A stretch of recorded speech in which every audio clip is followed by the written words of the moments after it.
বিশ্বনবী বললেন, খবরদার 10 বছর হলে বিছানা আলাদা করে দাও। এরপরে বিশ্বনবী শিখালেন, আল্লিমু আওলাদাকুমাস সিবাহা ওয়ার রিমায়া ওয়া রুকুবাল খাইল।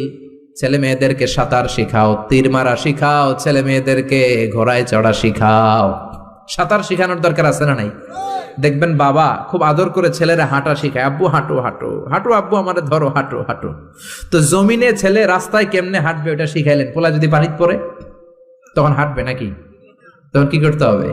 সাঁতার। এজন্য বিশ্বনবী বললেন, আল্লিমু আওলাদাকুমাস সিবাহা, ছেলে মেয়েদেরকে সাঁতার শিখাও। সুবহানাল্লাহ পড়েন। কি কম্প্রিহেন্সিভ গাইডলাইন। এরপরে বিশ্বনবী বললেন, আর রিমায়া মানে তীর মারা শিখাও। এখন তো তীর মারামারি নাই, এখন আত্মরক্ষার কৌশল শিখাবেন।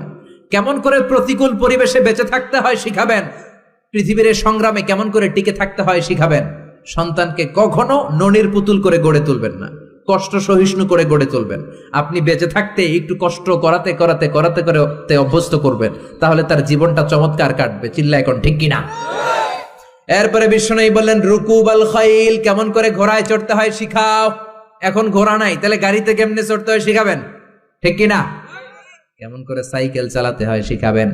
9 নম্বরে বিশ্বনবী বললেন, আর নিকাহ, সময় মতো ছেলে মেয়েদের বিয়ে দিয়ে দিবা। মেয়ের বয়স 25, ছেলের বয়স 30, এখনো বিয়ে হয় না, এরকম আছে না নাই? ওই বাপ মা গুলারে কিয়ামতের দিন কাঠগড়ায় আসামি করবে কে?